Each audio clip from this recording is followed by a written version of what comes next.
Hello, Hokies fans, and welcome into episode 218 of the Tech Sideline Podcast as we record on Wednesday, January 12th, 2022. I did get that right, guys? Okay. I have no idea. This edition of the TSL Podcast is sponsored by the Southeast Regional Training Center, creating opportunities for Olympic hopefuls here in Blacksburg. Your donations support the Southeast Regional Training Center and help Virginia Tech Wrestling at the same time. What does that mean? Visit southeastrtc.com to find out and to learn more. So this is our first podcast since December 27th, when one of our staffers foolishly predicted that Virginia Tech would defeat Maryland in the Pinstripe Bowl. Who was that staffer? We will publicly embarrass him coming up on episode 218, which starts right now.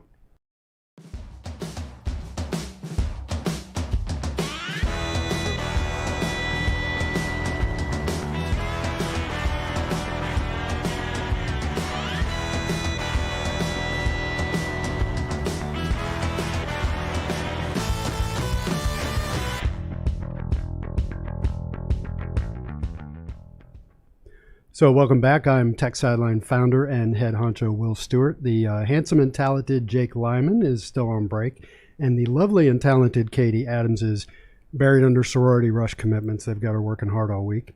So you are stuck with me. I'm sorry. With me today is TSL managing editor David Cunningham across the way, and to my right is lead analyst Chris Coleman. My firstborn progeny Malcolm is producing today as usual. And in the fourth chair, drafted into service at literally midnight last night, is Nick Brown of the Virginia Tech Sports Media and Analytics Program. I was planning this whole thing, and I totally kept forgetting. I was driving around the truck like, you got to text Nick. You know, I'm in the bathroom, you got to text Nick. And, you know, didn't remember till midnight last night. Fortunately, he's young, so he was still up. So first things first, if you are watching us on YouTube, stop right now and click the like and subscribe button.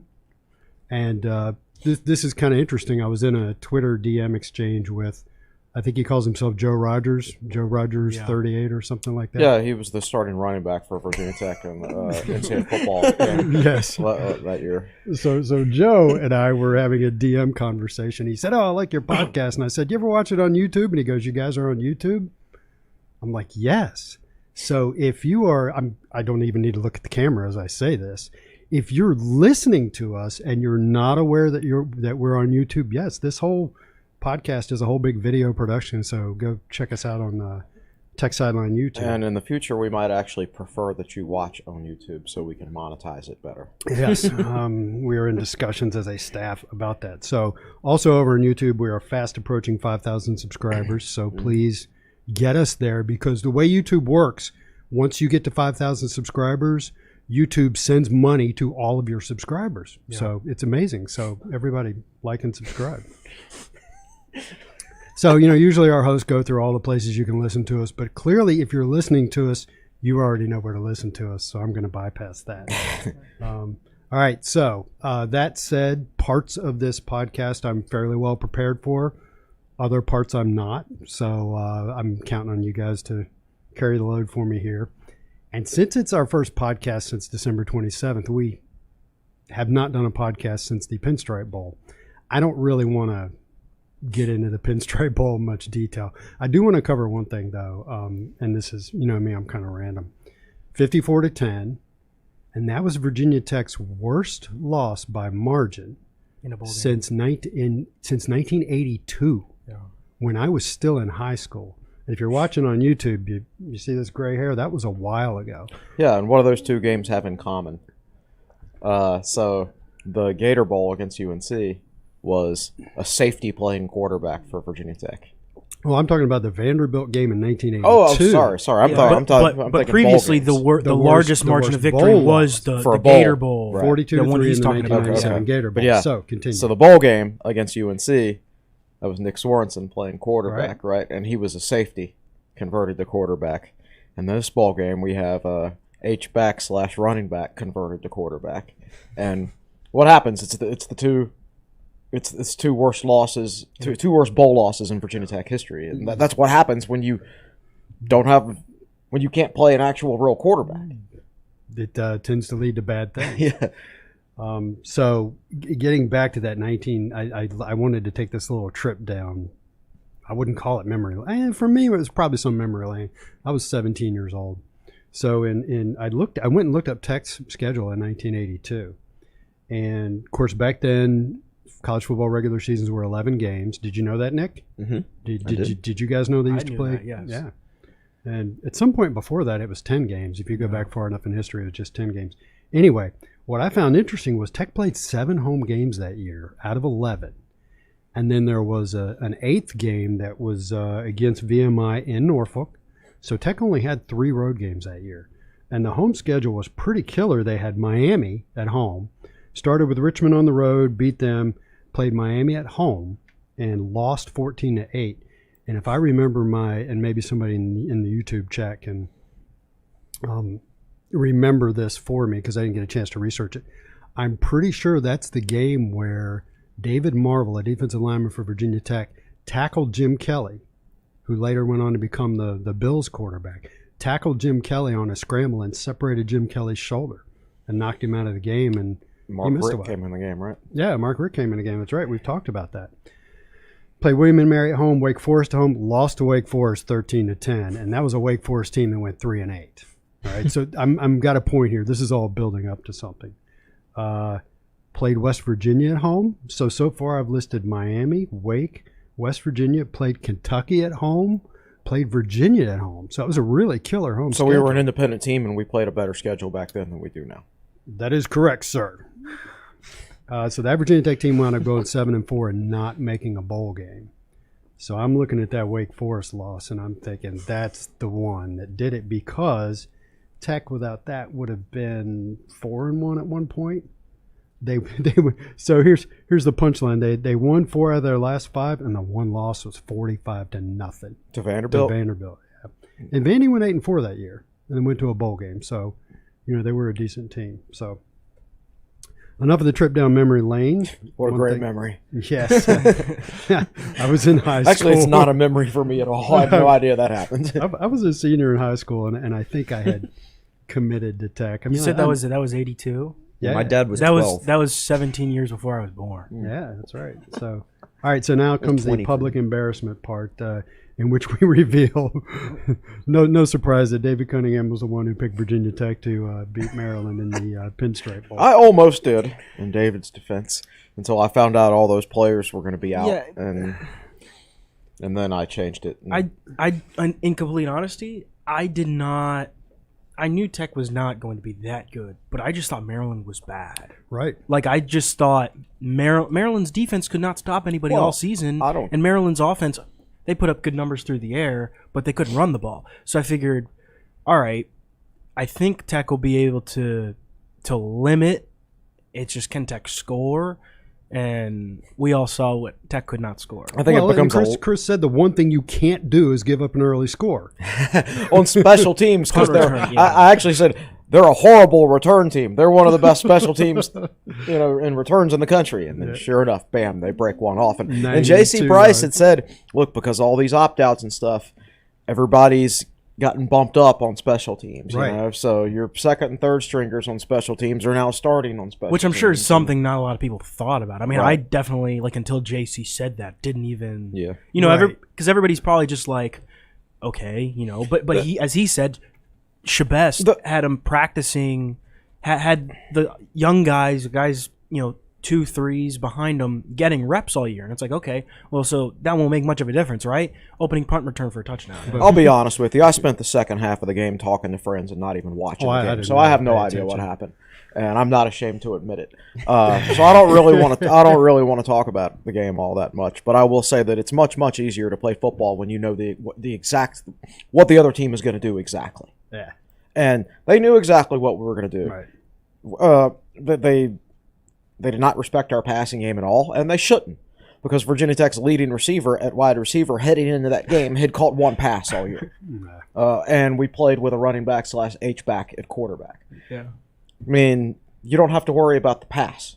All you have to do is sell out against the run. Yeah, occasionally you might give up a shot downfield, which they did a couple of times, but nothing major. And it's just easy to play against an. It was not. I tell you, I was there. It was not fun to watch. And Maryland players, They smelled blood in the water heading into the game. They knew what they were up against. They knew they were up against a team without a quarterback, a team without any receivers, a team without its 2 best defensive linemen, a team without its best cornerback, and a team without a head coach, and a coaching staff that was mostly on its way out. And if you're a Virginia Tech player, how much can you really be mentally prepared for that game? Right.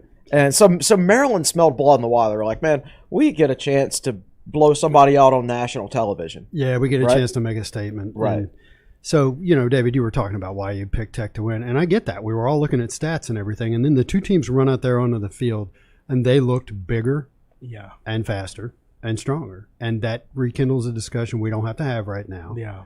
But it's one thing to look at stats on a sheet of paper and then to see the 2 teams and see the motivation going head level. to head and one team. And I think what really impressed me, Talia Tagovailoa, the Maryland quarterback, he was slinging it. And yes, it was against a depleted Tech secondary, but he slung the ball around. Yeah, I knew he was capable of it, and sure enough, he went out and had a good day. So let's look at staff picks. So Malcolm, do you have the staff picks graphic ready to go for the YouTubers? So as you know, in every game preview, we pick as a staff who we think is going to win and lose. And so here's how we wound up. And this, and before you fans mock us, just wait because we got another graphic coming up. For the year, David led most of the year, but because he picked Tech and Chris and I picked Maryland, here's how it wound up. I went 7-6 on the year, just barely above 500. David went 7-6, and Chris went 6-7. Right? We're all, but just like the Hokies, hovering right around 500. Yeah. So we have mutually agreed to part ways with the prediction algorithm. So as fans, before you start mocking us, while here, Malcolm, if you got the graphic for the fan picks for the year, the fans wound up at 7-6, picking games like us. Yeah. So we embed polls in every game preview and ask fans to predict, not just which team will win by what kind of margin, but when I tally up the results, I tally them up strictly by won or lost. So at one point, the fans were, let me look at this, 6-2. Yeah. And then they pooped the down bed. The stretch. That's interesting. I'm disappointed in myself for, there were 3 times this year where I changed my mind on my original pick. Yeah. And the first 2 times I didn't go into my preview and actually make a change and actually change my prediction. Like, I wrote that UNC preview like on a Monday, I guess, and I picked UNC. We all picked UNC. And then, like, I changed my mind and decided that Tech was going to win. But I didn't go back and change my pick in my preview. Same thing for Notre Dame. Yeah. Like, I picked Tech, but like the next day I'm like, nah, I think Notre Dame's actually going to win this game. But I didn't go back and change my pick. No, I learned from that. And for the Maryland game, I went back and flipped it to Maryland. Smart. That's right. Yeah. So what you're telling me is you were 1 or 2 plays away. I was 1 block away. Instead of finishing last, finishing first. A play here, play there. But no, I find it interesting. Let's see. We all picked UNC, and we were wrong. We all picked Tech against Middle Tennessee, and we were right. We all picked Tech against West Virginia, and we were wrong. We all picked Tech against Richmond, and we were right. We all picked Pitt, and I think we all knew what was going to happen. The crazy thing is we all picked Syracuse. Yeah. And that game wound up being really close. And then the following week, we all picked Georgia Tech. And then we all picked Virginia Tech over Boston College, and we were wrong. And then we all picked Virginia. Now, wait a minute. Let me jump in here because you mentioned the Boston College game, and that's where the fans went off the rails. They were 6-2 up till then. And the fans picked Tech to beat Boston College. And then Boston College just rolls out there and embarrasses Virginia Tech 17-3. And the fans lost it. They picked the win over Duke, but everybody picked the win over Duke. And then the fans missed Miami, Virginia, and Maryland. No, you did. Will did not. No. Sorry, you and I both missed. We both picked Duke. That's right. Well, Well, remember, we didn't know, and this goes back to the Boston College game, we didn't know what quarterback was going to play. Yeah, we didn't know. The reason we all picked Virginia Tech to beat Boston College is because it didn't seem the BC quarterback had been out since September. And then Jerkovic we thought it was going to be we thought it was going to be Braxton Burmeister against their sorry backup. Instead, it was Jerkovic versus Virginia Tech's backups. It was Jerkovic versus Knox Kadum, who was just committed to McNeese State. So yes. we had McNeese State's quarterback on the field that night against an NFL prospect. Yeah. And then the following week, that's a solid point. And then the following week, Chris and I picked Duke because we were both sitting there going, Burmeister's not going to play. Yeah, Burmeister's not going to play, and this team has lost 4 of its last 5. Mm-hmm. And I'm proud of myself because the games where I went away from you guys, I was 2-1. Mm-hmm. I picked Notre Dame, I picked Miami, and I picked Tech against Maryland. But I got the Notre Dame and Miami games right. Yeah. So what's the over-under on the same quarterback starting every game for Tech next year? What would y'all over-under? I don't know, man. New staff, and we'll drill into what you think Virginia Tech's offense is going to look like next year. We'll get into that because we're going to talk about some of the recent coaching hires. So anyway, the fans finished 7-6. So I think collectively we just need to dedicate ourselves to picking better next year, and the fans do too. And I give the fans credit for picking Tech to beat Duke, but they only picked Tech to beat Duke by like 1 to 10 points, and it wound up being a huge blowout. So enough of that. Let's move on to the next thing, and let's talk about coaching hires. We've touched on some of the coaching hires in previous podcasts, but because it's been over 2 weeks, it's been about 2.5 weeks. There's been a lot announced. So I've got 5 guys listed here. 3 of them are coaches. 2 of them are support staff. So let's start with what I consider to be, 2 of them are coaches and 3 of them are support staff. The big one, of course, is Joe Rudolph being hired as offensive line coach and running game coordinator. So, Chris, you're on. Talk about that. I don't really have anything new to add from what I've written and said in the past, but to me, the hiring of Joe Rudolph, combined with the other offensive hires, is a signal of the brand of offensive football that Virginia Tech wants to play. Yeah. They want to play a physical style of football offensively. They want to be balanced with an emphasis towards the run. Like Tyler Bowen was, I think, 58 to 42 run-pass ratio when he's been a play caller in the past. And hiring Joe Rudolph, the Wisconsin offensive line coach, and then hiring Stu Holt, who, when he was a running backs coach at Appalachian State, had 5 1,000-yard rushers in 4 seasons. I don't think a deep analysis needs to be done of what type of offense Virginia Tech wants to run here. Like, I think you can look at those 3 hires and say, and it becomes pretty obvious. And then you have a guy like Bowen, which was officially announced. Yeah, I'm sorry I left him out. He got officially announced last week, and he's going to be the offensive coordinator and tight ends coach. And his tight ends in the past have always been really, really good. The one tight end that stands out to me is Pat Fryermuth, who now plays for the Pittsburgh Steelers, had a heck of a year. And his offenses, when he's been the offensive coordinator, hadn't been much, but like what we talked about at Fordham, his offenses were very balanced. And then today, of course, Mines was announced. Fontel Mines announced as wide receivers coach. This is going to be a very balanced offense with a lot of 2 tight end sets and run heavy. Make other teams stop the run. And I think it's kind of getting back to that old brand of football that Virginia Tech used to play with, just run, make them stop the run. Yeah. My favorite thing is reading up on Rudolph and watching videos more of his past schemes and 22-23 personnel. He loves running those. And I love when I typed in 23 personnel football on Google Images. The first 5 pictures are all Wisconsin of recent. So at times I know and then I forget. When people talk about 11 personnel and 12 personnel and 22 and 20, what do the numbers refer to? 23 is 2 running backs, 2, and then 3 tight ends.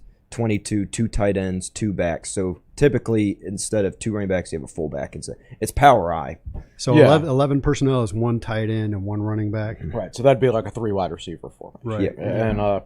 And a 12 personnel is 1 running back and 2 tight ends. I would expect a lot of 12 personnel. Yeah. So the tight end is the second number, correct? Right. Okay. Yes. So a 12 is 1 running back and 2 tight ends. Mm-hmm. Okay.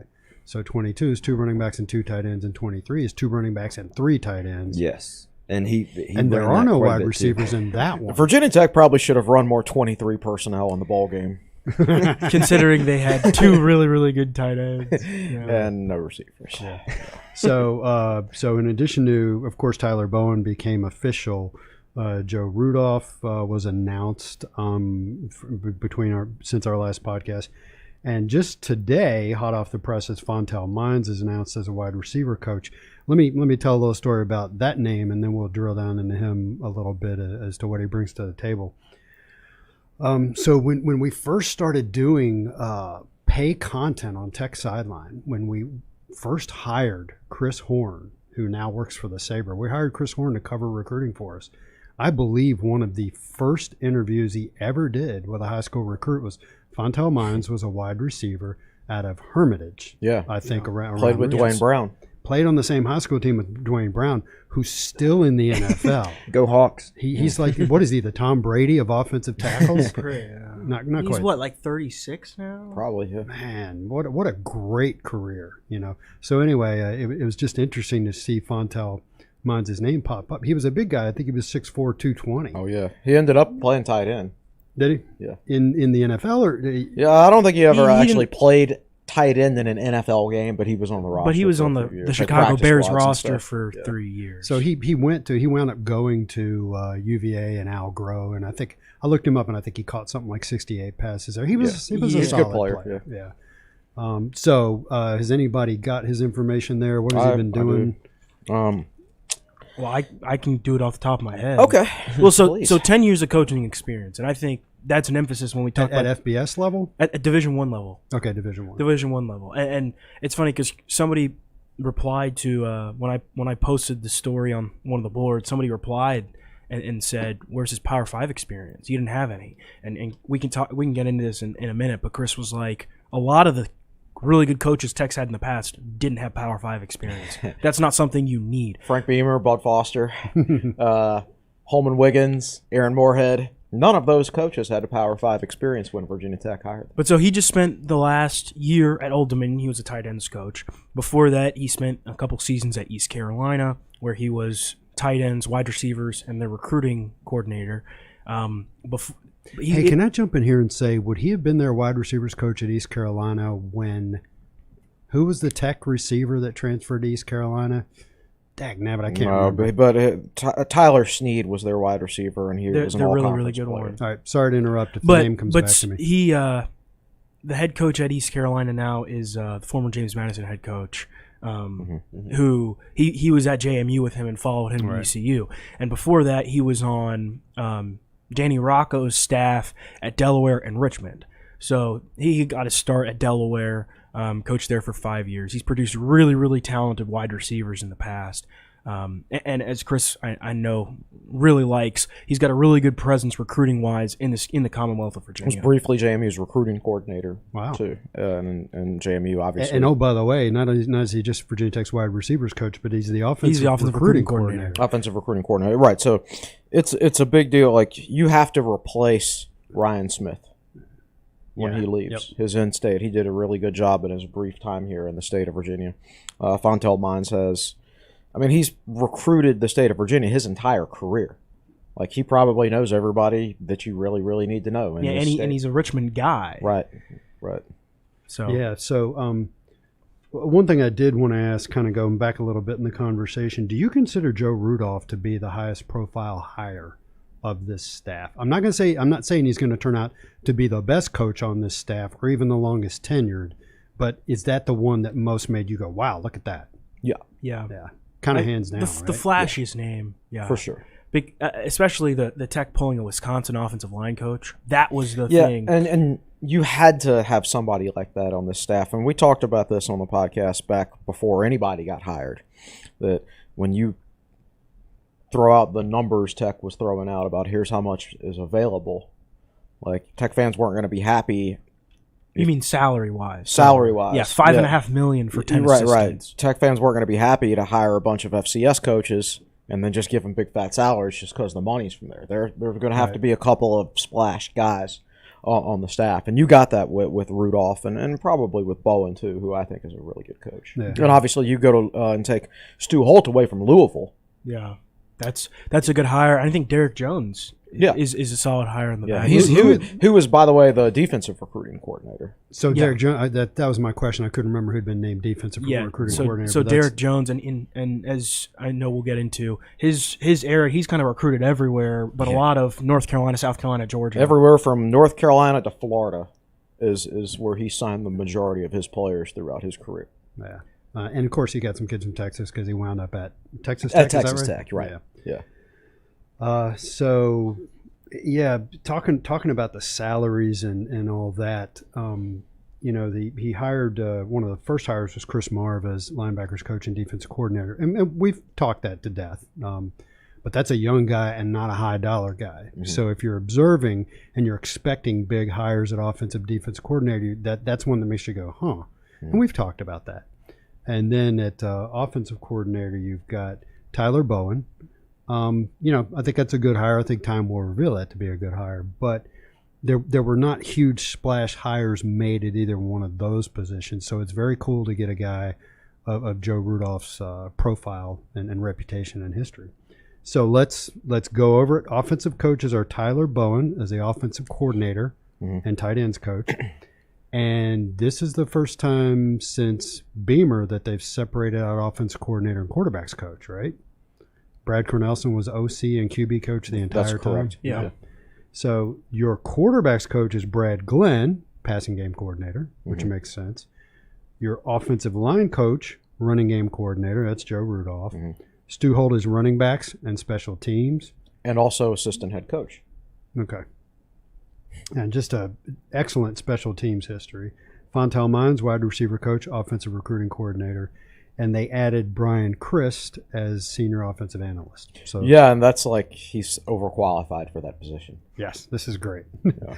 Well, I know I've had parking lot conversations here at the Corporate Research Center with one of Brian Christ's neighbors. And Brian Christ wanted to work for Virginia Tech. Well, his dad is a longtime Blacksburg High School coach, or was. I think coached at Blacksburg for 41 years. Yeah. He was Bo Pelini's offensive coordinator at Youngstown State. I mean, this is a really, really good coach, overqualified for his position. But he really wanted to work at Virginia Tech. Yeah, he wanted to be here at Virginia Tech. So defensive coaches are Chris Marv is your defense coordinator and linebackers coach. J.C. Price is your defensive line coach and your associate head coach. Right. Yes. And who was it that was the assistant head coach? Stu Holt. Stu Holt. Okay. Sean Quinn at outside linebackers and nickelback. Derek Jones as corners and defensive recruiting coordinator, right? Pearson Prelo as safeties coach. We talked about that on the last podcast. And Xavier Adibi as a defensive analyst. So, David, what's Xavier's recent? Everybody knows him as a player. Yeah. A guy that looks great in his uniform. Yeah, of course, he played in the NFL. He was, in the NFL for 5 or so years, but he didn't have as much experience as Brian Christ does. Chris has been around Division I football for 23 years. And he's gone around from UMass, and Xavier Deeby was the defensive coordinator at Texas A&M Commerce, which is a D2 school. The past couple of years, he was a defensive analyst at Arkansas for a season in 2018. That's his only Division I experience. But you're getting a guy who was a D2 coordinator, and his defenses at Texas A&M Commerce were really, really good for their conference, which I believe is like the Lone Star Conference, and just in D2 in general. So, and obviously it's a name everybody knows. He was a dang good player when he was here. Yeah, and before you say, oh, he's from the 757, well, this is not a position that is a recruiting position, but and his... And Xavier was from the Peninsula anyway. Yeah, he was from he went to Phoebus. Yeah, and there's not really any players on the Peninsula anymore. And he was from, that's almost 20 years ago that he was in high school, and a lot has changed out there since then.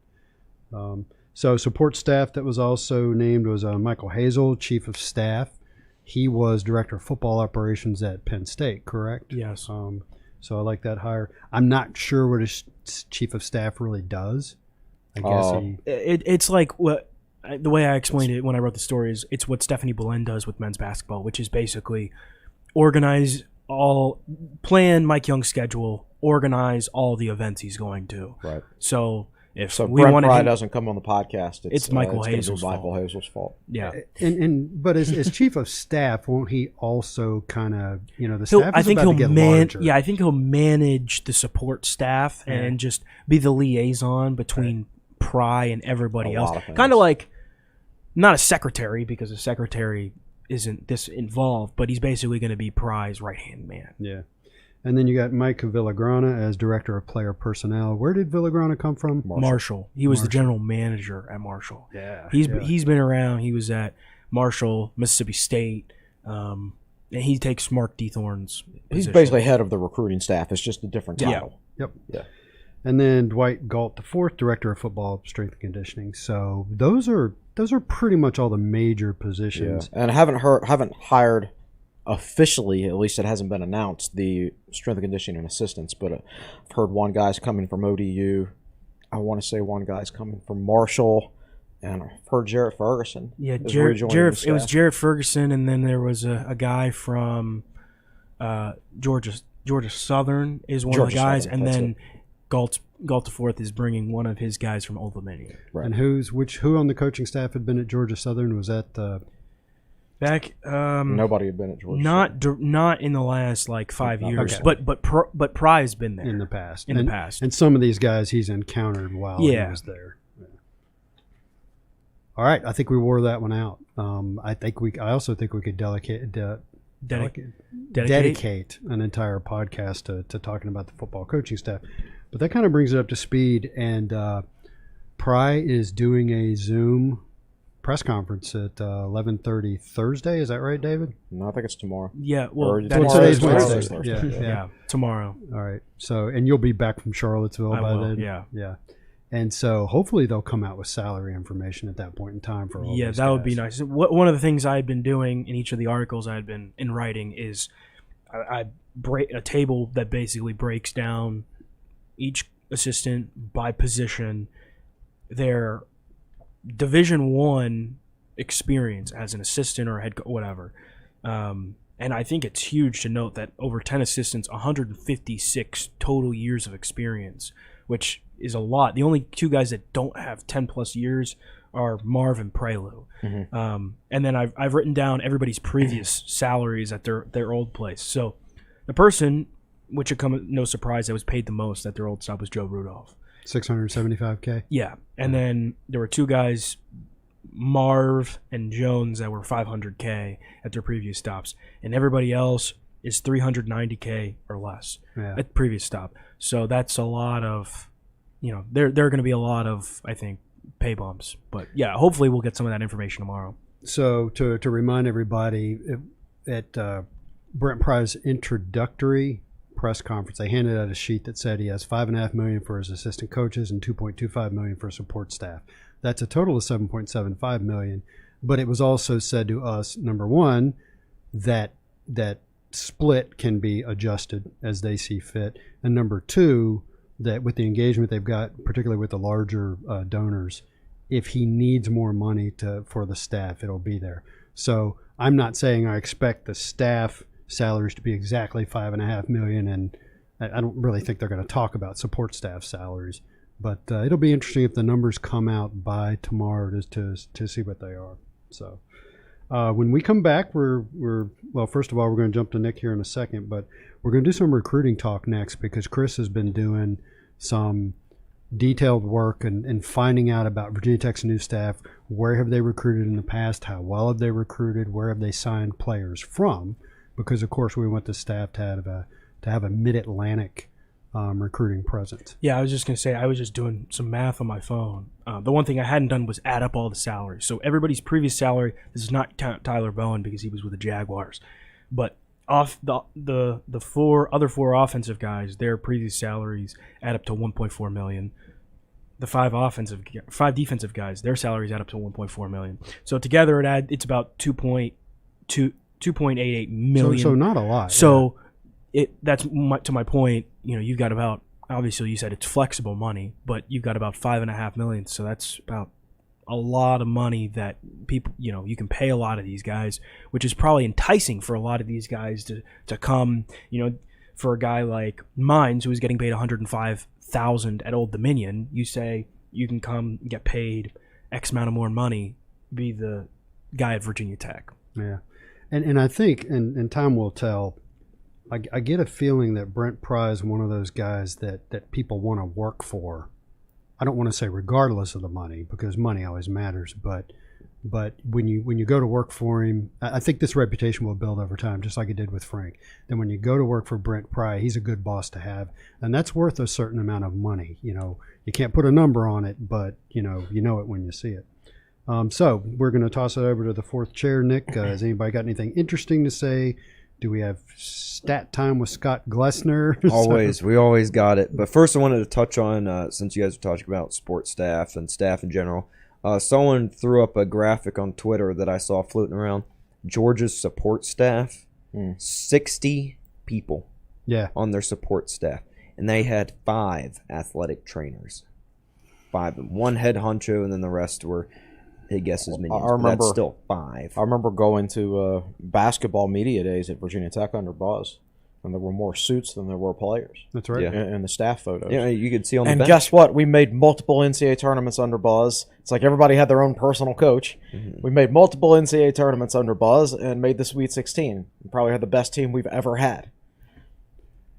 And by the way, that national championship more game, players. Oof, man, just those 2 teams. Wow. Yeah.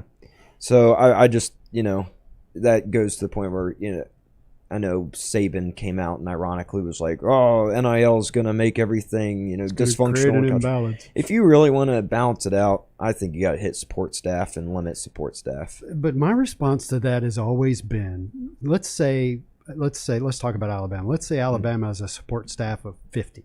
Yeah. And the NCAA says you can only have 5. Well, then 45 of those guys will quit, go form their own company, and outsource their services to Alabama and continue working for Alabama, in air quotes, working for Alabama. But instead of them, their own company. Yeah, you just write one check to that staff of 45 people. Mm-hmm. They become contractors. You cannot. Yeah.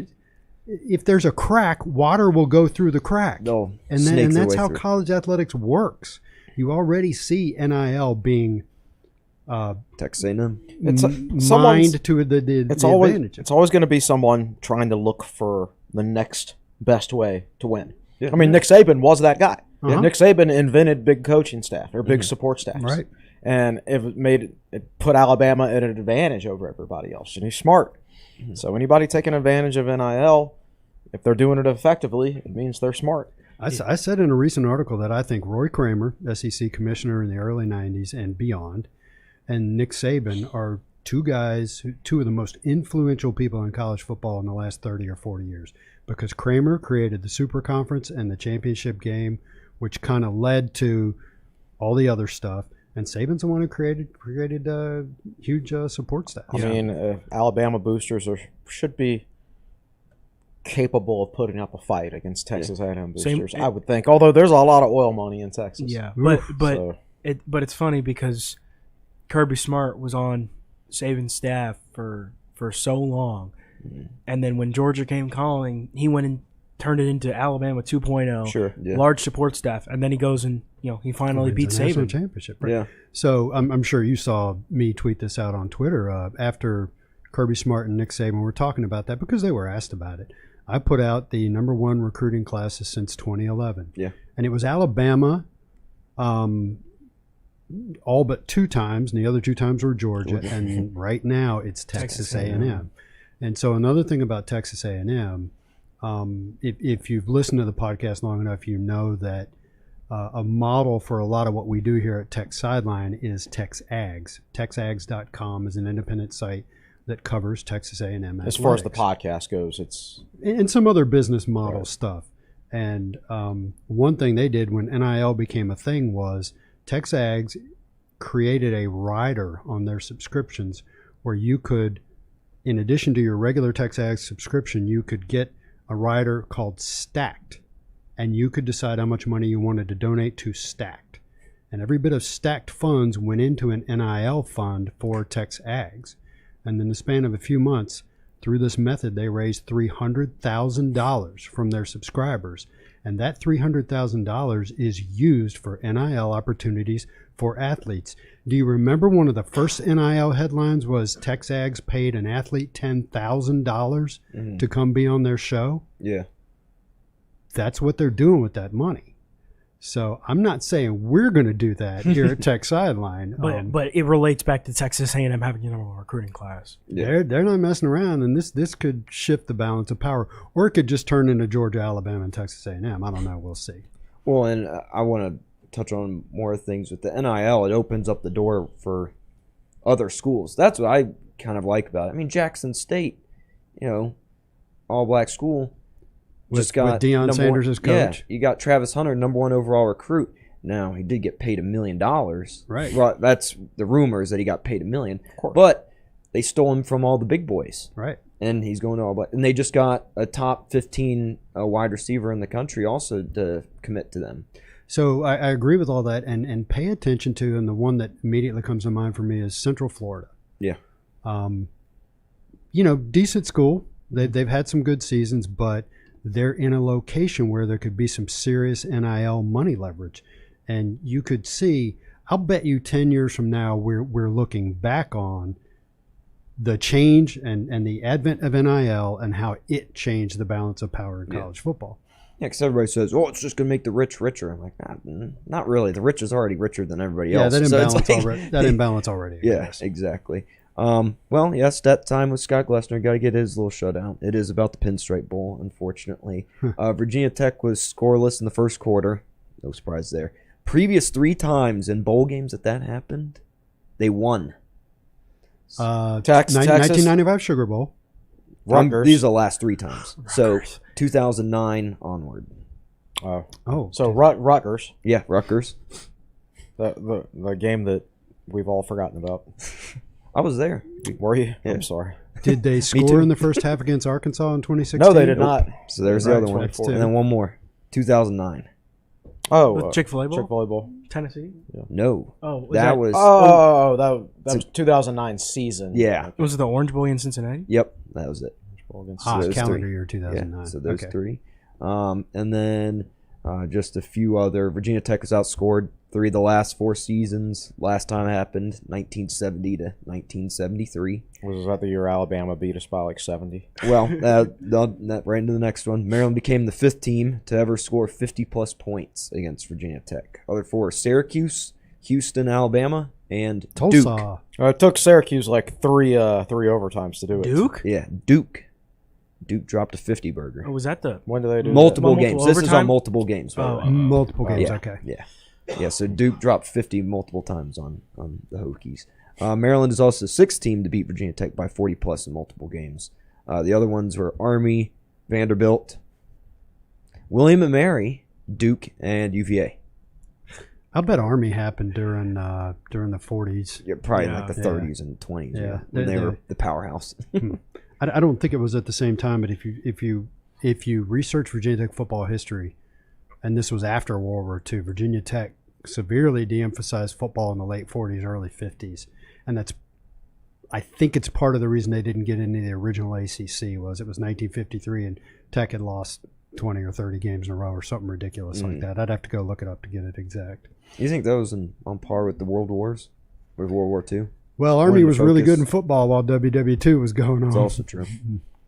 And then the weirdest stat that Scott Glessner just said, since 1995, the last shutout for Virginia Tech, Virginia Tech is 23-3 in the second game of the season. 07 LSU, 2016 Tennessee, and then 2010 JMU. Who do we play in the second game of the season this year? I don't think it's come out yet. The schedule hasn't been released yet. Maybe 2010 JMU. Yeah, West Virginia looked listed first. I think there's actually an open spot in the second week. Which means an ACC opponent. So it'll be West Virginia. Yeah. Well, hopefully it's North Carolina. All right. So is that everything you got for us now, Nick? That's all for Scott Glessner. And then I just want to give my little Radford shout out. Michael Christ, head coach for Radford football, brother of Brian Christ. Brother of Brian Christ, right. Just get that one out there. All right, so we're going to take a break for a couple of minutes. If you're watching on YouTube, we are offering a $500 a month podcast only sponsorship of Tech Sideline. So in addition to the usual Skycam break camera, we're going to have a graphic that Malcolm's going to put up that's going to show some information about that podcast sponsorship. So if you got a business and you like thousands of people knowing about your business, you should check that out, and we'll be back in a few.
All right, welcome back into episode 218 of the Tech Sideline Podcast, assuming you are here. If you left, shame on you. So let's see. I forgot what I was going to say after the break. I mean, I know what we're going to talk about next, but I had something to say. Anyway, please hit the subscribe button. Looks like we added about 10 subscribers for my first plea. So what we are going to talk about next is we've got Chris Coleman working on a really cool project, which is to take a look at the past recruiting areas and successes of the staff that Brent Pry has put together. This is going to be an article tomorrow on Tech Sideline, correct? Should be tomorrow, unless I run into something where I feel like I need an extra day, but it should be tomorrow. Yeah, yes. So you've done all the heavy-duty research. So as I said earlier in the podcast, I think that, clearly experience in the recruiting areas that Virginia Tech traditionally mines is important. So what have you found out? Well, we've even got Malcolm to do a cool map for us. So it's going to be a map. It's going to be a table. Basically, all of Brent Pry's coaches plus Brent Pry himself, what states they've signed recruits from in the past. So, Pennsylvania's number one on the list, which isn't a surprise because Pry was a longtime coach at Penn State. And obviously Joe Rudolph, coaching in Wisconsin, he would dip down into Pennsylvania some. Ohio's number two. Joe Rudolph actually signed like 27 players out of Ohio when he was at Wisconsin. Right. Nice. Virginia and Florida are tied with after that with 23. And then you see up and down the East Coast like Maryland, North Carolina, South Carolina, and Georgia with a high number. And Florida. They're tied with Virginia. Yeah. Okay. So he's put together a staff that has signed a lot of guys from this region throughout their careers. And, some of this isn't going to be relevant. Like Joe Rudolph has signed 19 guys from Wisconsin. That's on our map and on our list. But obviously Virginia Tech's not going to be trying to go up and recruit guys from the state of Wisconsin. It's possible that Joe could spot recruit guys. But you're right. A guy, no. I think it's interesting that Ohio ranks second on this list. And I think Ohio is a state that has been ignored by Virginia Tech for too long. It's a shorter drive from Blacksburg to Columbus, Ohio, than it is Virginia Beach. Yeah. Let that sink in. Okay. Time-wise or distance-wise or both? Time-wise. I don't know about distance. Yeah. I've driven to Columbus. It's an easy drive. Yeah, we drove up there in 2007 when Tech was in the NCAA tournament. Yeah, and about what, 4 hours? If that. It was more than that. 4.5, 4 hours, 45 minutes. That's about what it takes to get to Virginia Beach. I did a Google search, and it said 4 hours, 50 minutes to Columbus. It said 5 hours, 10 minutes to Virginia Beach. Yeah.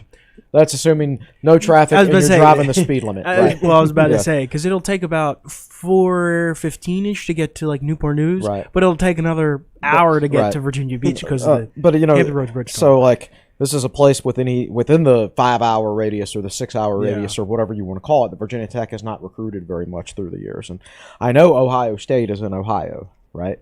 But Ohio State these days recruits nationally, which means 20 years ago they would have been signing X number of players from Ohio, but now they're recruiting more on a national scale. Like they're going to go down to Texas and California and Florida and sign more guys.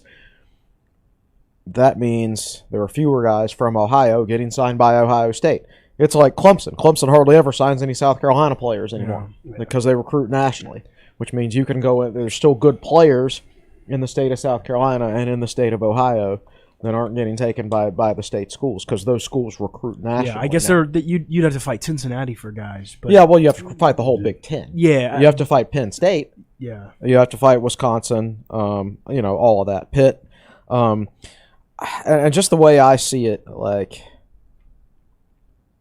Ben Taylor was from Bel Air, Ohio. Bel Air is a city right on the border. Right on the border. It borders western Pennsylvania, right across the Ohio River. I think Virginia Tech is more likely to find the next Ben Taylor in the state of Ohio than they are to find the next Xavier DB from Hampton. And there it is. Sorry. Yeah. I know that doesn't vibe with Virginia Tech history, and it's probably not what people want to hear. I'm very interested to see how much Virginia Tech recruits Ohio. I think there are similarities between Blacksburg, Virginia. I mean, I've driven through Ohio, man. Most of Ohio is a blue collar, Rust Belt it's not a lot of difference between Appalachian Virginia, Western Pennsylvania, large parts of like Ohio and Indiana and things like that. They're all very, very, very similar. 757 is a different world. Yeah, you know? it is. So like, I'll be interested to see with Joe Rudolph's experience in the state of Ohio, and not just with offensive linemen. I think Joe Rudolph apparently was, and obviously he recruited Ohio a lot when he was at Pittsburgh. But he didn't sign just offensive linemen out of Ohio. There were quarterbacks and wide receivers and defensive linemen and things like that. So I think he is an Ohio specialist. So it'll be interesting to see if Virginia Tech does recruit Ohio more now that he's on the staff. Yeah, and you mentioned Ben Taylor, and I don't think it really sunk in on me that, that's just certain parts of Ohio, that's just not that long of a drive. Right. Yeah. It's not. So don't roll your eyes and give it the whole Texas to VT thing if you're listening to this. Texas is a long way away. Yeah, but Ohio's close. It's an easy drive, man. And you talk about a different world. Yeah, Texas it's like high driving to school football's Pittsburgh. The only pain is that you got to pay tolls in West Virginia. But, Yeah, I think people assume like it's a long way away because an entire state of West Virginia is in between. Yeah, But it's not. and driving through West Virginia is It's at least not bad it's pretty. at all. At Yeah, least. it is. So yeah, I mean, I just think culturally, large parts of Ohio fit with Virginia Tech. Now, there's plenty of competition there. You got the whole Big Ten. You've got Pitt, you've got Cincinnati, you've got Kentucky. I feel like there's probably. I think it might go back to just partially the 757 not being what it used to be too, because, I think you'll still find a good amount of guys in Norfolk or Virginia Beach, but even you mentioned in the break we were talking about Newport News and Hampton. Like that's not what it used to. You're not getting a Tyrod Taylor out of there. You're not getting a Brian Randall from Bruton High School. A few years ago, Bruton couldn't even play football because they didn't have enough players. And that's where Brian Randall went to high school, man. There's nobody. I'm from the Bay Rivers district. There's nobody coming out of the Bay Rivers district except maybe Lafayette. Right.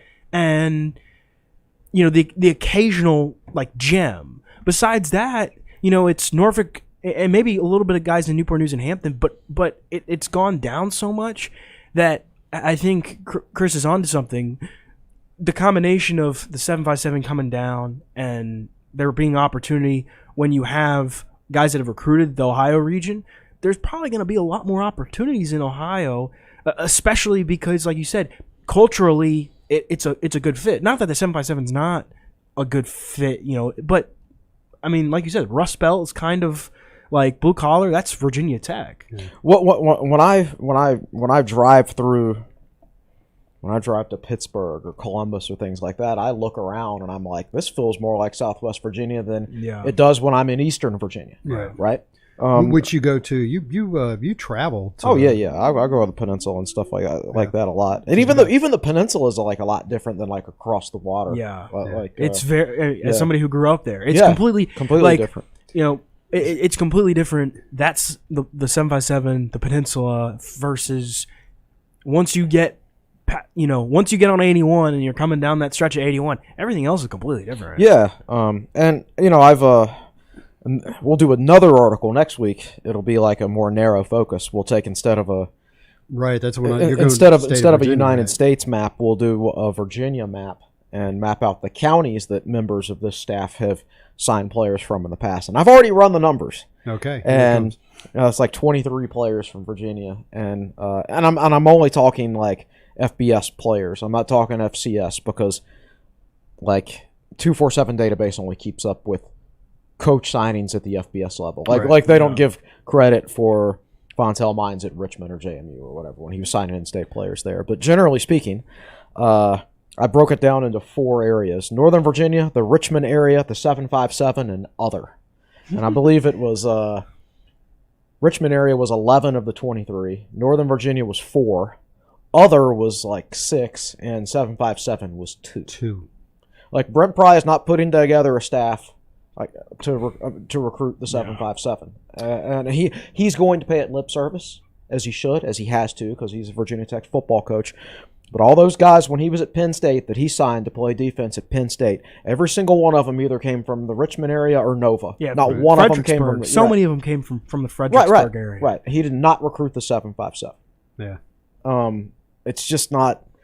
he's not going to get them. Like, it's just not Penn State culture, and Penn State culture is similar to Virginia Tech culture. You know what? One of the interesting parts that you and I have talked about this in the office, when you look at the top players in the state of Virginia, like top 10 players in the state of Virginia over the last 5-6 years, so many of those guys have come out of the 757, and so many of them have, I don't want to say have been busts, but they just haven't done anything.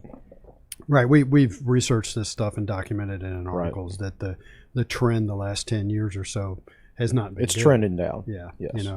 We as far as production at the college level. Yeah. Now their rankings are staying the same. Yeah. Yes. And don't 247, which is what people look at. But when you look in hindsight at their college careers and what they produce at the college level and whether or not they make it to the NFL, the quality of player in the 757 is going down. You go back to Virginia's 2003 recruiting class.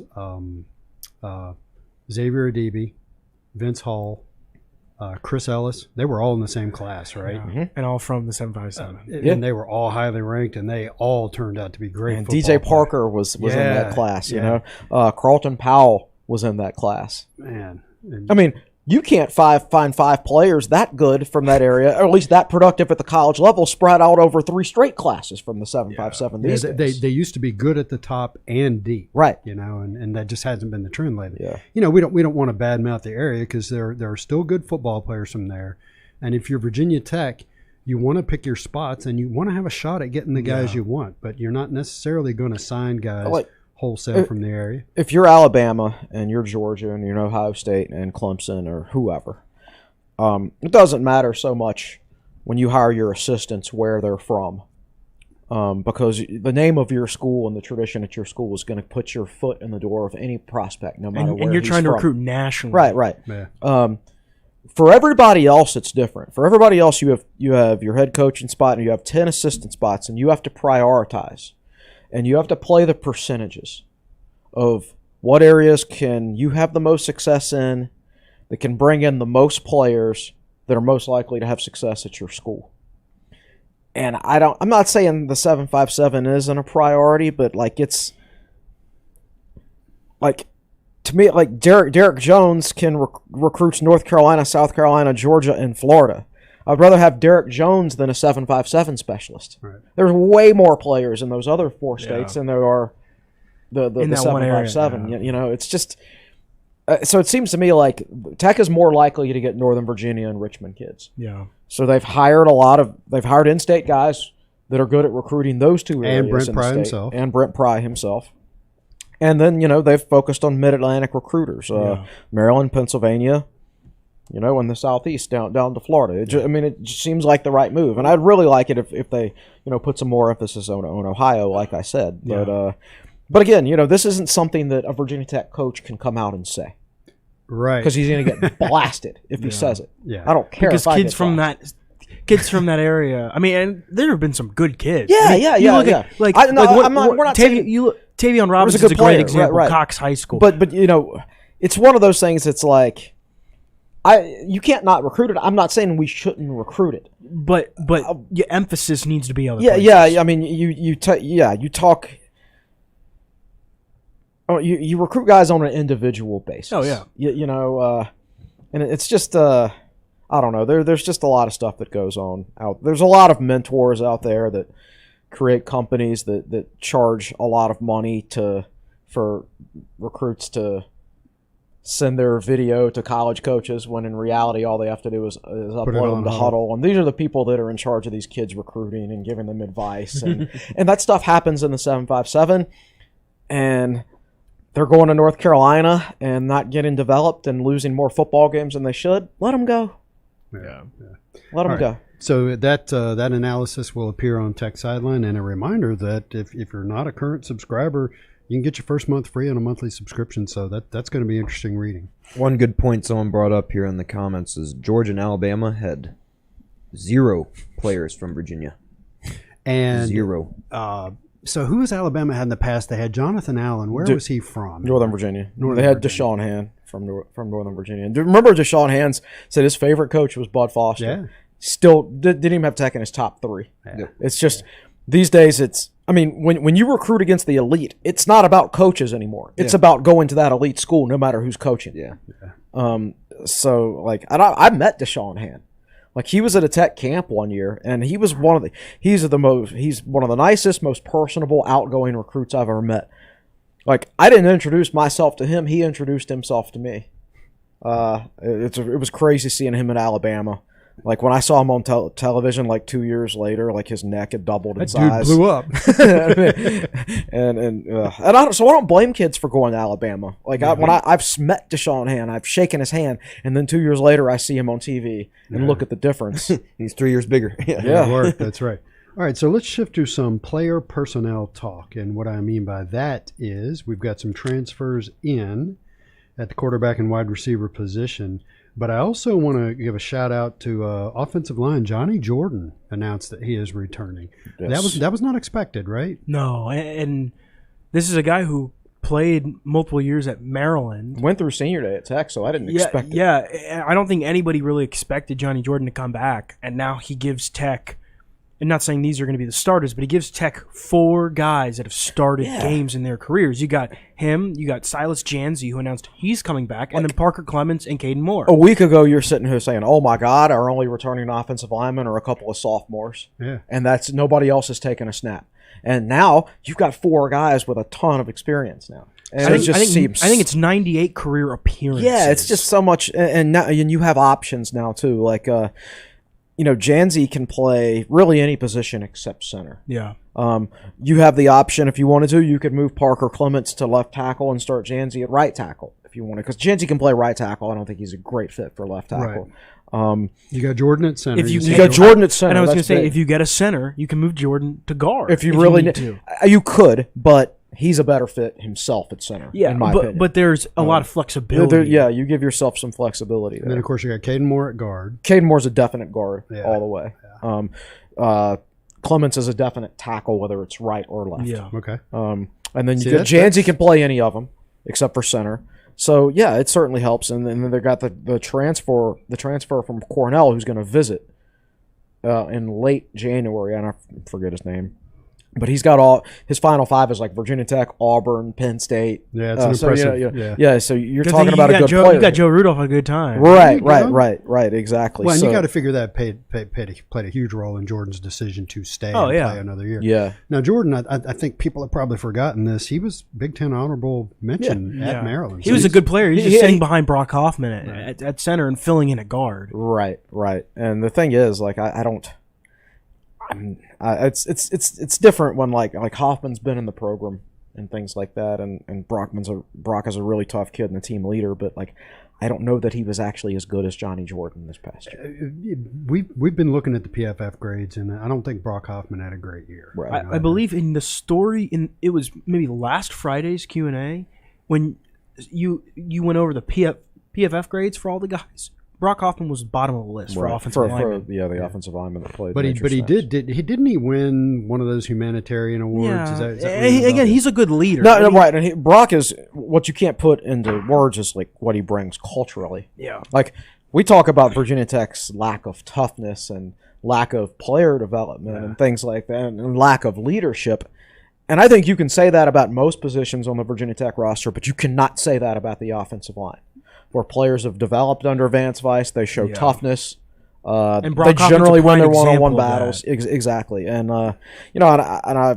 this delves off a little bit, but you know how every spring and every August during the preseason, like Vance Weiss was always like, well, I don't have a depth chart, and then the players would be like, well, we come out one day and I'm playing right, I'm the first string right guard, and then the next day I'm third string left tackle, and he mixes and matches it.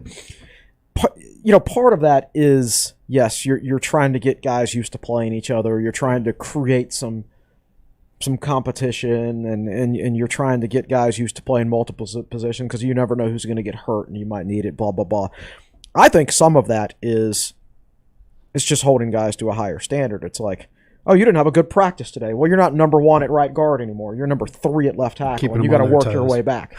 You know. Yeah. Now in the BeamerBall.com days, Vice would have been talking every day and putting that stuff out publicly. Right. Exactly. And that's not how it's done these days. Yeah. But I think that was part of it, and I think that's why Virginia Tech's offensive line, generally speaking, stayed a step ahead of all the other position groups in terms of toughness and player development. Yeah. And I just think, and there was a lot of depth there too. Yeah, right. Well, maybe that's why. Yeah.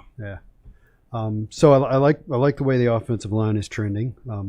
So let's talk about the rest of the offense. And of course, the big news was the quarterback simultaneous transfers in. Sure, that wasn't plenty. 6 p.m. on the same day. 6 p.m. same day. The tweets went out at exactly the same time. Grant Wells out of Marshall, who has 3 years of eligibility, correct? Yes. And Jason Brown out of St. Francis and South Carolina, who has 1 year of eligibility left.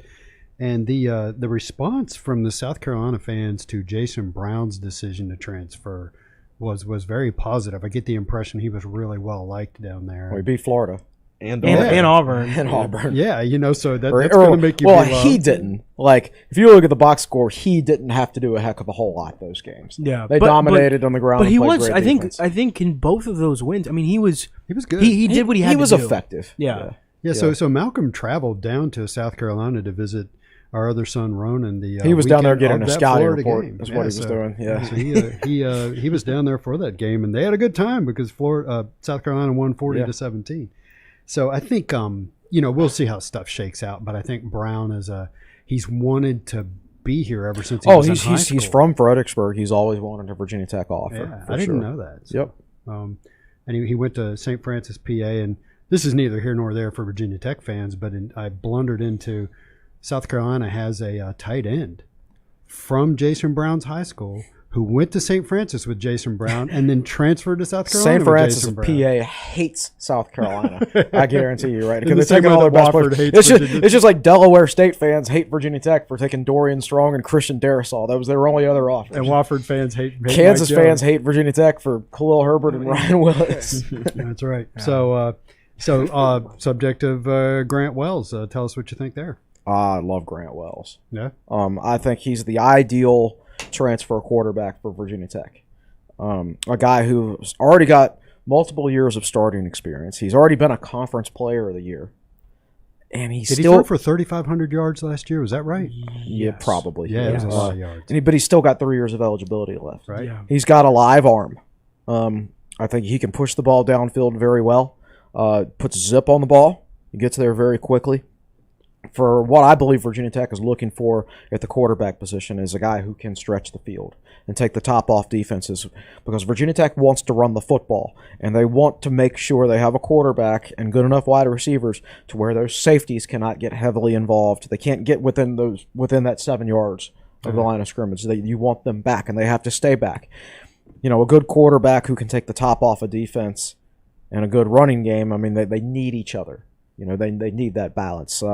My ideal offense at Virginia Tech is the 1996 offense, because that's exactly what that offense was. Yeah, good old live formation offense. They even ran a lot of shotgun that year, man.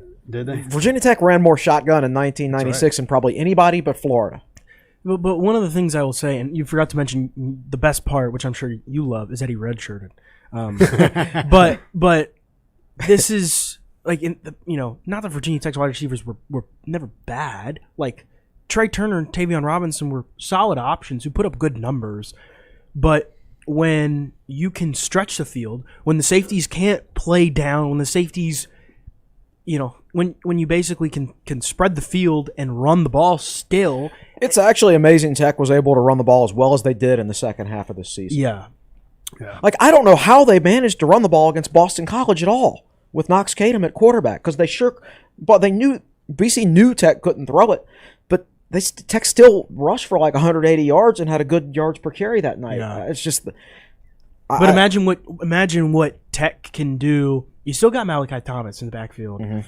Imagine and your guy Bryce Duke, who I know you have a man crush on. Yep, that's my guy. There's a lot of talent back there. And you got a running backs coach in Stu Holt that has produced, as we talked about, when he was at App State, 5 1,000-yard rushers. imagine what this Virginia Tech offense can look like when teams aren't just kind of stacking the box, and it's not like Maryland where Maryland's just playing 9 guys in the box and saying try and run the ball. Yeah, you're playing a high school offense, and there was not much Cornelsen could do in the bowl game. Oh yeah, he's the best offensive coordinator in the history of the sport, obviously, but you're extremely limited by your personnel. Yeah, right. Like the same offensive coordinator for the Virginia Tech Gator Bowl with Nick Sorensen when we scored 3 points was the same offensive coordinator for Virginia Tech in the national championship game. That is correct. When his offense dominated Florida State with Michael Vick. Right, that was the same offensive coordinator. I trust this Tech offensive staff as far as putting the pieces in the right position. It's just a matter of getting the pieces. So another quarterback that is going to be here in the spring. There's you could almost argue there's going to be too many quarterbacks because you got Taj. No, you cannot make that argument after this past season. You got Devin Farrell coming in. He's enrolling early. Yeah, and of course you got Connor Blumrick, but I see Blumrick moving. I don't see. You don't need 5 quarterbacks, particularly when one of them's Connor Blumrick. So it's going to be an interesting room this spring because there's going to be 4 guys there. Yeah, and Devin Farrell's enrolling early. That's right. So Farrell's enrolling early. You got Brown, Wells, and then you've got Taj Bullock. They have Bullock and Blumrick. I really think. Look, if Brown wins the job, great. May the or Bullock or whoever may the best man win. I think the best case scenario for Virginia Tech is if Wells wins that job, and I think he will because he's the most talented of them and the most experienced. If he wins that job, and then he's your starter for the next 2 or 3 years. Yeah. That's the ideal scenario. And then where Brad Glenn can mold. Right, and then you develop someone behind him. Or if they're too impatient, then 2 years from now you add someone from the portal. And then Brown can be your guy. If he winds up being your number 2 quarterback, I don't see him being a problem in the locker room. I think he'll accept that role. Yeah. Well, he's been in that role. And right. I think he was actually their 3rd string guy. To start the season. He was one of 3 quarterbacks South Carolina used. And again, he wants to be here. He's not just coming here to get playing time. Right. This is a destination for him. Yeah. I think considering what Virginia Tech went through this year with the quarterbacks and how it looked in the bowl game, where if Connor Blumrick got hurt, you were throwing Taj Bullock, who had never played out there, and Bullock played, but I think you're in a good situation with 2 guys who can play. Wells has 2 years of experience under a belt and redshirted, and has played a lot. Brown did pretty well at the end of the season for South Carolina, put up decent numbers. I think overall it's a really good situation considering everything. And Devin Farrell gets to redshirt. Gets to just develop at his pace. Yes. And the thing we're leaving out is, didn't Brown throw for a bunch of yards at St. Francis? He had a good he had a really good year. Yeah. All right, so let's talk about another part of the offense that I think is shaping up pretty well, and I'll go over all the names here. You've got Jaden Blue transferring in from Temple. He's got 1 year of eligibility. And it boils down to this. You can look at his seasons and you can nitpick his stats here and there. He has 169 career catches. If he had 169 career catches at Virginia Tech, he'd be 4th all time on the receptions list. That's a lot of catches. I don't care who you are, where you're from. You've caught the ball a lot.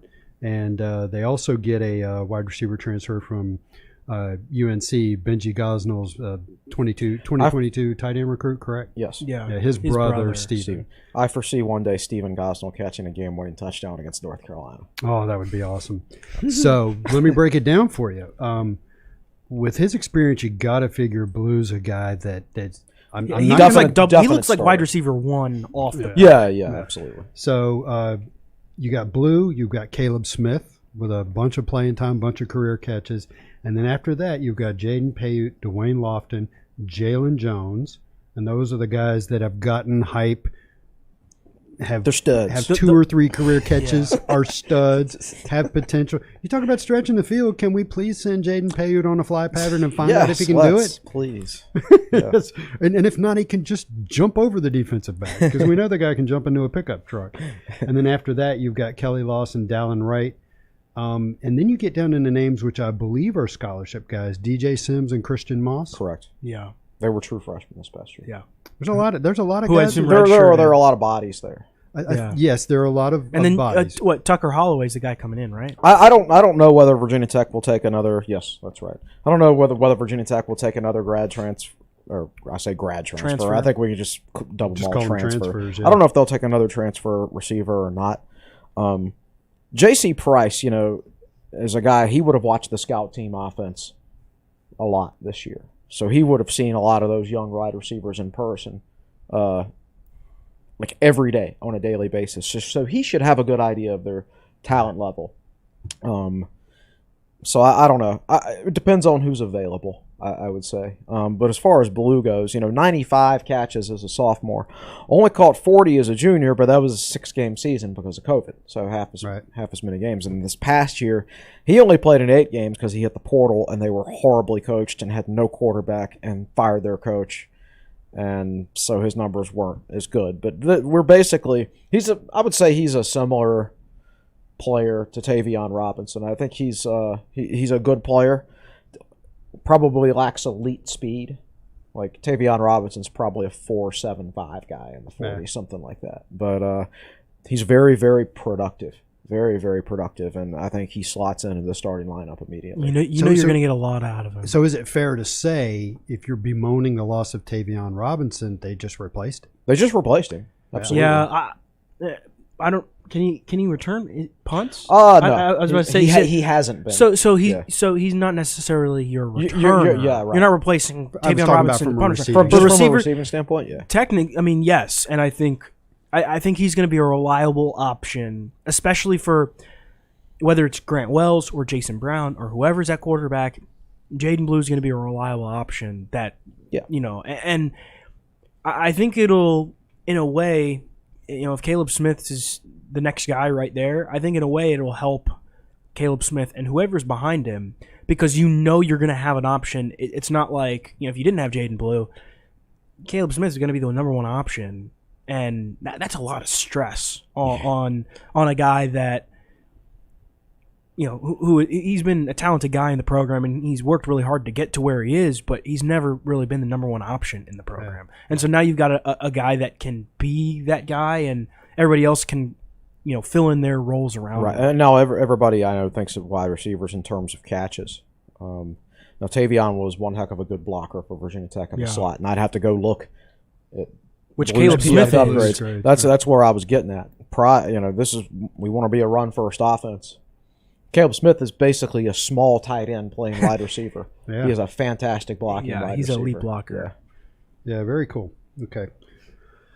So that wraps up the football discussion. I wanted to get into basketball some. I'm not sure how much. I know we're recording Wednesday afternoon, and Tech plays at UVA at 9:00 tonight. So because some people won't even actually watch this before the game. Right. Yeah. So you'll be listening to this or watching this after Tech and UVA have already played. David, I wanted to ask you. Your record. You are what your record says you are. They're 8-6, right? 0-3 in the ACC. I thought things were trending better because they beat St. Bonaventure. They played very well in the first 24 minutes against Duke, if I'm remembering how the schedule broke out correctly. Lost that, then got a COVID break of almost 2 weeks. And when I watched the NC State game and watched that loss, I didn't really take into account that they weren't practicing as a team. They didn't have their legs under them. When I saw one of the players bicycling through my neighborhood because he trying to stay in shape because he wasn't allowed in the practice facility, it's getting rough. So and we saw what happened to him last year. Their 2 COVID breaks, they came back 0-4. Right. Yeah. Just you couldn't play. It's basketball is timing and conditioning, and you saw them; they just faltered down the stretch. I think a lot of it's rhythm. Right, I asked Mike Young after the game, that's an NC State loss, which Tech led for a large portion of that game, and it just slipped away down the stretch. And look, that break cost Tech the Pitt game. Now watch the ACC; they've already rescheduled the UNC game. I don't think they'll. They're not going to reschedule the Pitt game, which is the win. They're going to reschedule the loss. But you know what? I don't know. If you're a Virginia Tech team and you're trying to make the tournament, you need wins, but the North Carolina game will help you more. If you win it. Not necessarily from a win perspective. It'll challenge you more. they're going to challenge you more. Tech's been challenged enough by now. Well, the only thing, Tech's computer. You want an easy win. Yes, I mean not only for the win, but that's how you bump up your efficiency ratings. Yeah. Right.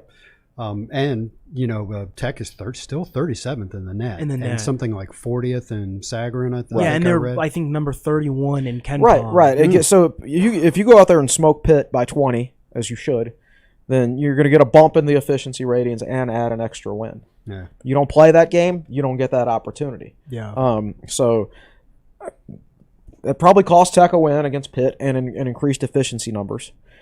Considering we know what's happened to Tech every time they come off a COVID break, probably cost them the NC State game too. But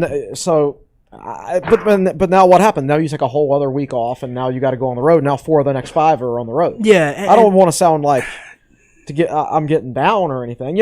I've actually been in a bad mood like the last 2 weeks because it's been so cold, and I was sitting there thinking, I don't remember just being in a bad mood when it's been this cold before. And then I remembered, I think I used to be in a bad mood when it would get cold every winter. Tech basketball would win. But then we started winning basketball games, and I stopped getting in bad moods in the winter. And now we're not winning basketball games again. And now I'm back to realizing, oh my God, this place is horrible in the winter. Yeah. So they need to start winning basketball. Yeah, come on, Mike Young. and I asked Mike after the NC State game.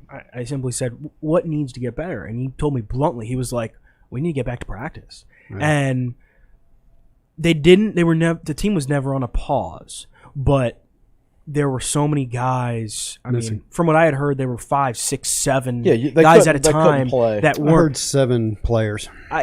There were. Well, you got to have 7 to play. Yeah, and there was a handful of guys. 7 were out. Yeah. Well, so the rest of the guys that were all right, were practicing behind the scenes, but that's half your team that you're all missing. You can do is individual work. You can't play 5-on-5 basketball. Yeah. And I think from what I heard, a coach or 2 had it, and so Tech was a mess. And now you've had 8 days to prep for Virginia, and this is a Virginia team that is not very good. Not very good. They are. This is a conference that's not very good this year. Yes, but this is a Virginia team. It's 12 in terms of adjusted defensive efficiency out of the entire conference per Ken Palm. Virginia's 12th. Yeah. Tech right now is dead last because it has not played good defense against Wake Forest or NC State. We're talking conference-only games. Yes, conference-only games. Yes. So those 3 games. But especially listening to Tony Bennett on Monday talk about just how they played against North Carolina and Keve Aluma. I mean, Armando Bacot had 29 and 21. 21 rebounds. 29 rebounds. Against Virginia this past weekend. And Tony Bennett's like, Kevin Luma's probably sitting there licking his chops. And Kevin Luma's played well this year, but this is a game where he could go have like 30. And it's if he plays that crushed level. Him last year. I'm really interested.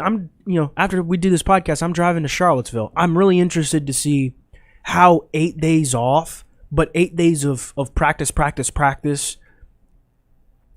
turns into a potential win because Tech needs it. This is a must-win game. They've played 1 game since Christmas. Yeah, and right? They're 0-3, yeah.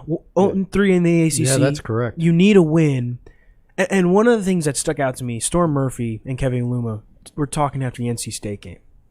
And Storm he didn't say fatigue got to him, but he just said down the stretch, they just wanted it more. They were just quicker to the ball. Like NC State was just, you had more energy. And I'm interested to see if this is a rejuvenated team after sitting out and not being able to practice but not play for 8 days, heading into this UVA game where you're going into an environment where you haven't won a couple years. Well, it adds up. Like when they came back from COVID last year at home against Georgia Tech, the game was tied at halftime. Yeah. But then Georgia Tech ended up winning by 16 because Tech ran out of gas from all the time they missed. Yeah. And then Tech went on another COVID break and came back and were beating North Carolina in the ACC tournament, but then fell off the last 2 minutes and lost. Yeah. And then they were beating Florida in the NCAA tournament and then fell off in the last 10 minutes and lost in overtime.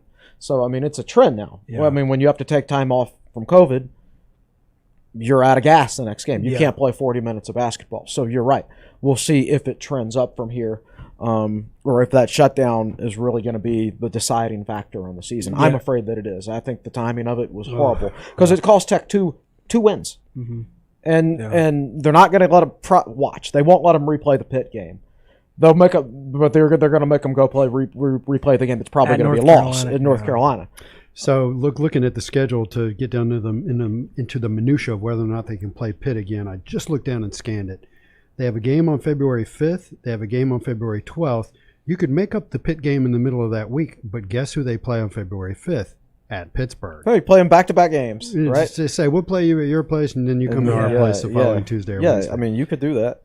So tonight's game is just, it is hugely important. If you lose, you're 0-4, and it's more of the same. If you win, then you just kind of sit there and look at it and go, okay, wonder what that's going to be. And it's interesting listening. Tony Bennett was like, I think this Virginia Tech team is really, really good. And I don't know if he had, coaches will obviously say that about. I once sat in a room with Roy Williams when he called James Johnson a big time coach. Well, but what's interesting is by almost all means analytics, this Virginia Tech team rates well. Yeah. It does.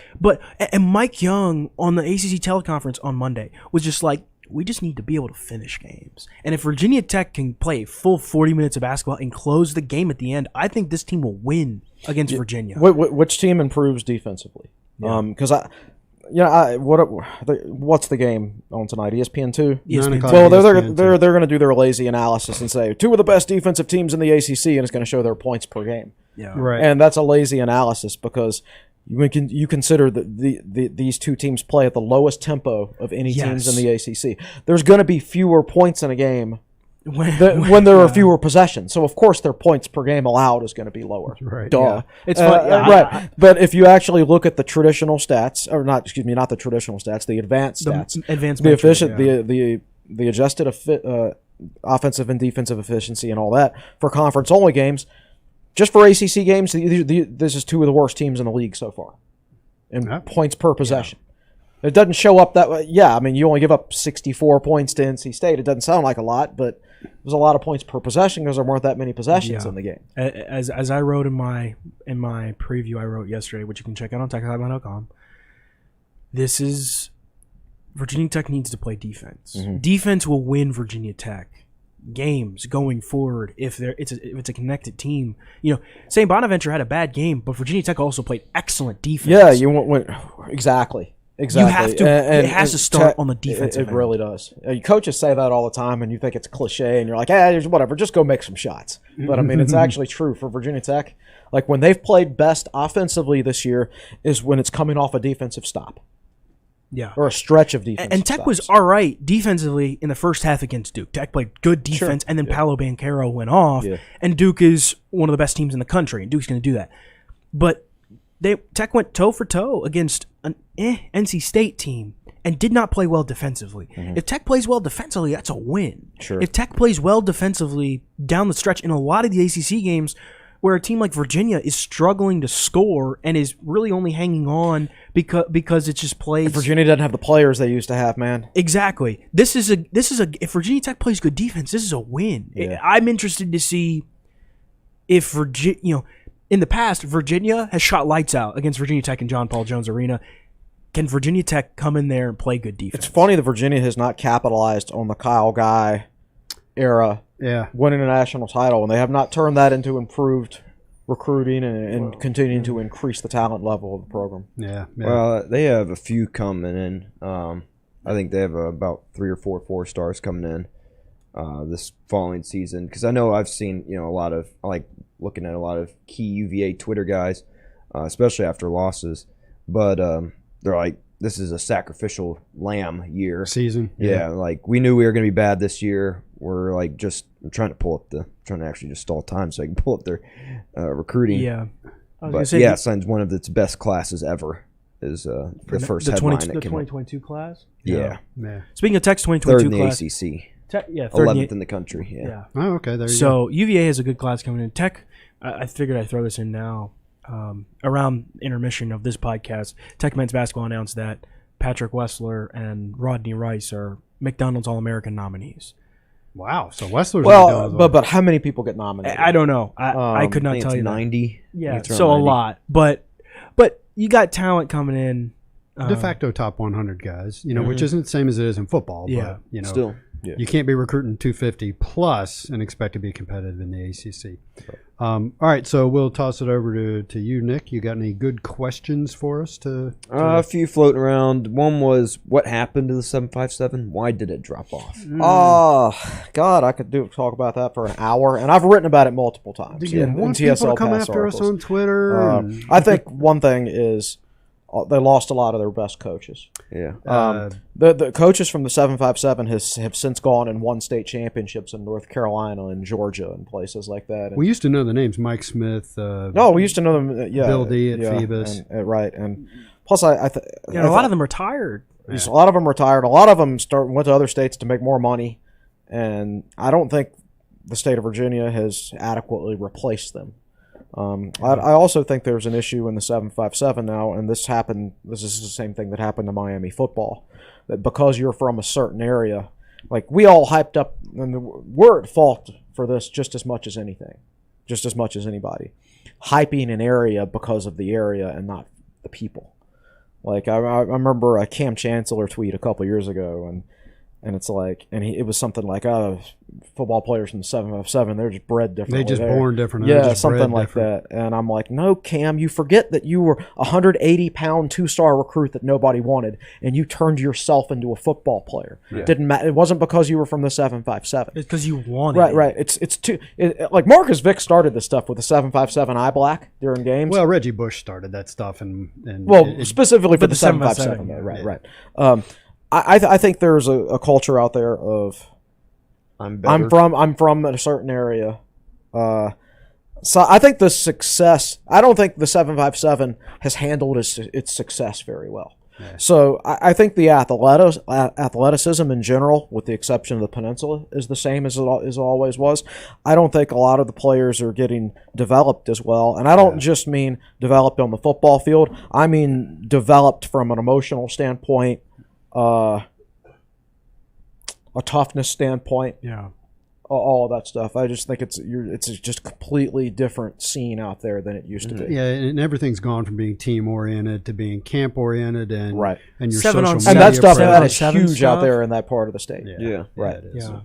So another one. I'm going to try to actually twist this question more, but remember to say who's asking it. Yeah, so this is from Hokey Bill 68. What did you all think of Taj's few snaps when he got to play?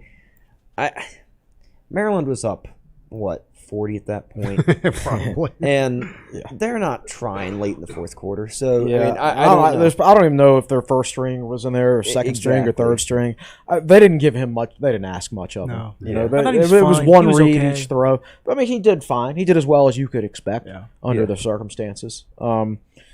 J.C. Price would know a lot more about Taj Bullock than anybody sitting here. Yeah. So whatever Brent Pry feels about Taj Bullock is probably, number one, from what he's seen watching practice out of his office window leading up to the bowl game.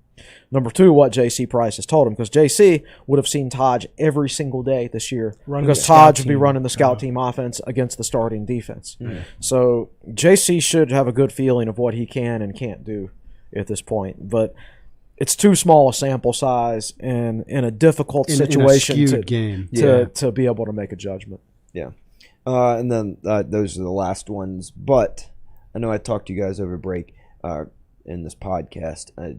Athens almost burned to the ground Monday night and the early Tuesday morning. Uh-huh. And I remember just the scene of downtown Blacksburg after Tech just beat Ohio State at Ohio State, and how crazy that was. I remember the brawl before the LSU game in 2002. Yeah. Between LSU fans and Virginia Tech just fans? a brawl. Well, not a brawl. It was like a fight. It wasn't even a fight, really. It was more like a riot. Like the streets were filled. You couldn't get the cars. Cars couldn't get down Main Street. It was like Bourbon Street. Yeah. I remember one of my friends got arrested. And like two or 3 years later, he was still wearing he'd still wear the same sweatshirt, and it had a hole in the arm where the cops had tackled him or whatever. It was like his pride and joy. So my question is, does Blacksburg exist on the map after it? that's very far stretch if Virginia Tech wins the national championship in football or basketball. But still, if that happens, what happens to the town? I think it extends into Christiansburg at that point. Center Street would be bumping. I think it'd be everywhere. I think I don't think it would be that well, here's the thing. Tots wouldn't exist. Like Georgia itself is so insane for football. Yeah. Like let's say Virginia Tech won the national championship on Monday night. I don't know. There's nobody in Blacksburg. This town is dead. Yeah. Like all the restaurants and bars were closed while all the students were on because there's not enough people in this town to support stuff like that. Yeah. And everybody that wanted to support the team would be at the game. Right. So like, that's a solid point. Would Blacksburg burn down if we won a national title? No, it would not. And the students aren't even back yet. Right. That's what if it's men's basketball when everybody is here. I know. Plus, it's so darn cold. I'm not going to go outside this time of year. Chris is going to be downstairs at Champs. So I remember the night that Tech won the 1995 NIT. I watched it in Champs with a buddy of mine, and it was probably a Monday night game or something like that. And Tech wins, and I'm like, all right, man, got to head home. So I get out and I jump in the car, and as I'm driving away from Champs, people are spilling out in the streets. I'm going, huh? So then I go home. Turns out there was a huge celebration out in the street that night for an NIT championship. Yeah. It's funny. My dad was talking about it with some of his buddies on Monday night after that. They were like, "Yeah, you guys remember the '95? When Tech won the NIT. I wonder what that would be like nowadays. Like No, I don't think that many people. Your average student around town wouldn't even pay attention that we were watching. Like I remember going out. God, who did I go with? It was like 2 years ago. It was when Buzz was it was 3 years ago. Like Buzz was our coach, so we were really good. Like I remember going out with I think Bill Roth was with us and a couple other people, and we had to ask to get the game on television and there was plenty of people in the bar. Where were you at? We were at Champs, which is a sports bar. Yeah, but I've seen it happen in PKs and other places too, where you're the only person in there that even knows there's a basketball game. I know. It's just not that. Yep. Yeah, because there's so many different entertainment options these days, and people just don't think about stuff like that. Yeah, I get that. So, well, I know during your freshman year, West Virginia win, that was a big deal. That was really funny. We're 3 weeks in, my freshman year in 2017. We're 3 weeks in, and I remember watching it. I live in Pritchard, and watched it in the Pritchard Lounge with a ton of people, and I just remember one of the fire alarms in one of the dorms went off. So people were just spilling out anyway, and people were just running around campus like chickens with their head cut off. Super excited. Yeah, we beat West Virginia. It was awesome. And that was the best football moment of your 4 years at Virginia Tech, wasn't it? 2018.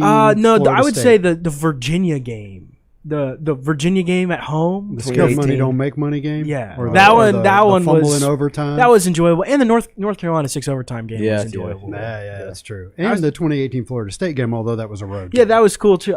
It's funny how a lot of a couple of those games didn't turn out to be much. But all right, appreciate it. We've been going a long time, almost a couple hours. So thanks for listening, everybody. Do not forget, if you're watching the YouTube video, to click subscribe and help us out. And thanks to everybody for contributing. And again, this podcast is brought to you by Southeast Regional Training Center. That's what I meant to say when we came back from break. Remember I was like, what was I going to say when we came back from break? I was going to thank the Southeast Regional Training Center. So that wraps things up for episode 218. Thanks for listening and watching, and good luck to the Hokies in Charlottesville tonight. Thanks for watching.